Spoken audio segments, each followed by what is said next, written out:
America के आज़ाद होने से 2 महीने पहले एक सीक्रेट ऑर्गेनाइजेशन वजूद में आई।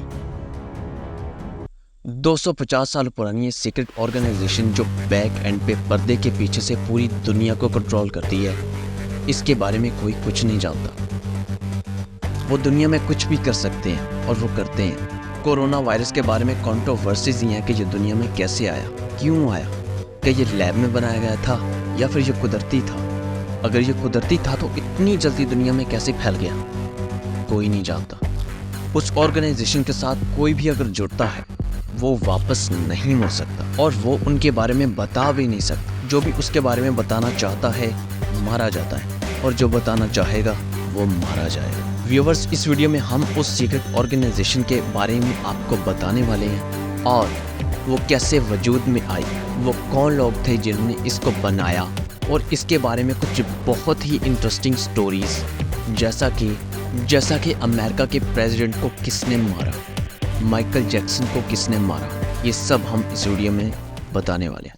तो चलो वीडियो स्टार्ट करते हैं। सबसे पहले इस सीक्रेट ऑर्गेनाइजेशन के बारे में जानते हैं। ये कहाँ है, क्यों है और आखिर कैसे बनी। नाज़रीन, आपको बताता चलूं कि इस सीक्रेट ऑर्गेनाइजेशन का नाम है इल्यूमिनाती। 1 मई 1776 को जर्मनी के एक शहर बवेरिया में ऑर्डर ऑफ इल्यूमिनाती की शुरुआत हुई। इसे बनाने वाले का नाम था एडम बिशॉप, जो canon laws and practical philosophy के प्रोफेसर थे और ये कैनन लॉज कोडिफाइड लॉ होते थे जिनसे चर्च को चलाया जाता था। उन वक्तों में रिलीजियस डोमिनेंस थी और पूरी तरह से थी और साइंस ने उभरना शुरू किया था। लोगों को वो करने की खुली इजाज़त नहीं थी जो उन्हें पसंद हो। एडम चाहते थे कि वो लोगों को रिलीजियस ज़हनियत से बाहर निकालें, क्योंकि उस वक्त सुपरस्टिशंस को मानने के लिए प्रेशराइज किया जा रहा था और वो चाहते थे कि लोगों को वो सब कुछ करने देना चाहिए जो वो चाहते हैं। इस नज़रिए के तहत उन्होंने शुरू किया ऑर्डर ऑफ इल्यूमिनाती। लोगों को रिलीजियस बिलीफ से निकालने के लिए एडम किसी भी हद तक जाना चाहते थे और लोग भी एडम की इस ऑर्गेनाइजेशन में एक के बाद एक करके जुड़ते गए। और मज़े की बात यह है कि जो भी इस ऑर्गेनाइजेशन के साथ जुड़ता वो या तो अमीर होता या फिर वो एजुकेटेड होता या फिर वो दोनों। और आपको तो पता है इल्म और पैसा ये दोनों ही पावरफुल होते हैं। आहिस्ता आहिस्ता ये ऑर्गेनाइजेशन एंटी रिलीजियस लिखना शुरू हो गई, क्योंकि लोगों को इनकी मीठी बातें अच्छी लगती थी। लोग इस तरफ खिंचना शुरू हो चुके थे। फिर ये खबर पहुंची डूक ऑफ बवेरिया चार्ल्स डियोडोर तक। उन्हें पता चला कि कैसे लोगों को ये सीक्रेट एजेंसी अंदर से खोखला कर चुकी है और वो काफ़ी हद तक कामयाब भी हो रही है। तब ऐसी सारी सीक्रेट ऑर्गेनाइजेशन पे बैन लगा दिया गया। सीक्रेट तौर पर हलचल मच गई और ऐसे ही एडम बिशॉप जर्मनी से भाग गया और ऑर्डर ऑफ इल्यूमिनाती की तमाम डॉक्यूमेंटेशंस लीक हो गई। एक तरह से ऑर्गेनाइजेशन बर्बाद हो गई, टूट के बिखर गई। लेकिन जो सीक्रेट ऑर्गेनाइजेशन थी अंदर ही अंदर फिर से बड़ी होती गई। 1830 में एडम मर गया, लेकिन तब तक उसकी ज़रूरत ही नहीं रही और अब इल्यूमिनाती अपने मकसद से हट चुकी थी। अब उसका मकसद था वो एक ही पावर हो जो रूल करे और लोगों को किस चीज़ से इंस्पायर करना है, लोगों के सामने क्या लेकर आना है, इसका कंट्रोल भी पूरी तरह से इल्यूमिनाती के पास आ चुका था। चले एक आपको बहुत ही इंटरेस्टिंग किस्सा बताता हूँ। फेमस सिंगर पॉपी, जिनका नाम उस सीक्रेट ऑर्गेनाइजेशन से जोड़ा जाता है, उन्होंने कोविड के पहले केस के 5 दिन बाद एक सॉन्ग रिलीज़ किया जिसका नाम था डोंट गो आउटसाइड, मतलब बाहर मत जाओ।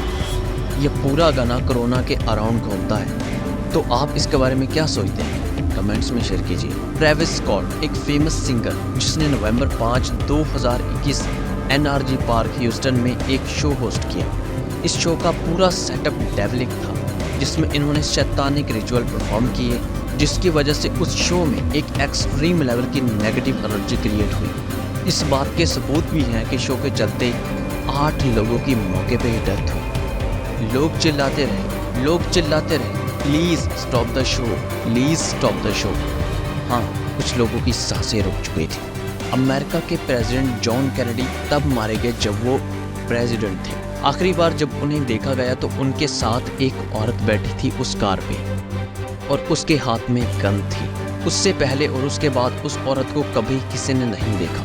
कोई नहीं जानता था कि वो कौन है। दुनिया का सबसे बेस्ट डांसर माइकल जैक्सन, जो इल्यूमिनाती के ऑर्डर्स को मानने से इनकार कर रहा था, वो अचानक से मारा जाता है। ये वो बंदा है जो कहता था कि मैं 150 साल जीऊंगा, और वो 12 डॉक्टर्स की टीम्स को अपने साथ रखता था, और ये वो 12 डॉक्टर्स होते थे जो दुनिया के टॉप के डॉक्टर्स थे। ये कौन कर रहा है? और अगर ये सीक्रेट ऑर्गेनाइजेशन इतनी ज़्यादा इन्वेड कर चुकी है, तो हम नहीं जानते कि हम जो देखते हैं वो वाकई में असली है या नहीं है।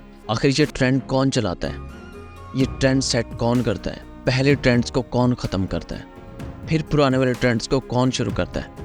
कोई कुछ नहीं जानता, क्योंकि हमें पता है, और हम ऐसे हैं कि हमारे हाथ में कुछ भी नहीं है, लेकिन हम फिर भी हंसते हैं, हम फिर भी मुस्कुराते हैं, हम फिर भी जीते हैं। और आपको एक और इंटरेस्टिंग बात बताऊं, इस सीक्रेट ऑर्गेनाइजेशन को ज्वाइन करने वाले जितने भी लोग होते हैं, उनमें सबसे ज़्यादातर म्यूजिशियंस ही क्यों होते हैं? क्योंकि म्यूज़िक एक ऐसी चीज़ है जिसमें कोई लिमिटेशन नहीं है, जिसमें एक कल्चर से दूसरे कल्चर तक लिमिटेशन नहीं है, एक कंट्री से दूसरे कंट्री तक लिमिटेशंस नहीं हैं। आप बताओ, क्या आप कभी अंग्रेज़ का गाना नहीं सुनते? क्या आप कभी यूट्यूब शॉर्ट्स पे, टिकटॉक शॉर्ट्स पे, या फिर आप इंस्टाग्राम शॉर्ट्स पे, क्या आप जब शॉर्ट्स देखते हो तो इंग्लिश सॉन्ग्स नहीं सुनते? क्या आप इंडियन सॉन्ग्स नहीं सुनते? क्या आप अफ्रीकन सॉन्ग्स नहीं सुनते? अरेबिक सॉन्ग्स नहीं सुनते? आपको सभी कुछ सुनने को मिलेगा, और यही सोर्स यूनिवर्सल है। व्यूअर्स, आप इस बारे में क्या सोचते हैं? क्या आपको इस बारे में सोचना पसंद है? आपके जहन में इसको लेके कुछ भी है तो नीचे कमेंट से हमारे साथ शेयर कीजिए। और व्यूअर्स, आपसे थोड़ी सी रिक्वेस्ट है कि ऐसी वीडियोस बनाने में बहुत ज़्यादा टाइम जाता है, स्टोरी राइटिंग, शूटिंग, एडिटिंग, बहुत ज़्यादा टाइम जाता है। तो आपसे रिक्वेस्ट है कि अगर आपको ये वीडियो अच्छी लगी है तो इसे प्लीज़ लाइक कीजिए, ताकि हमें पता चले कि हमें ऐसी और वीडियोस बनानी चाहिए, लोग हम इसे पसंद कर रहे हैं। अगर आपको नहीं पसंद आ रही तो आप इसे डिसलाइक कीजिए, ताकि हम ऐसी चीज़ें बनाना बंद कर सकें। तो मिलते हैं नेक्स्ट वीडियो में। टिल देन आप सीखते रहिए और एक्सप्लोर करते रहिए।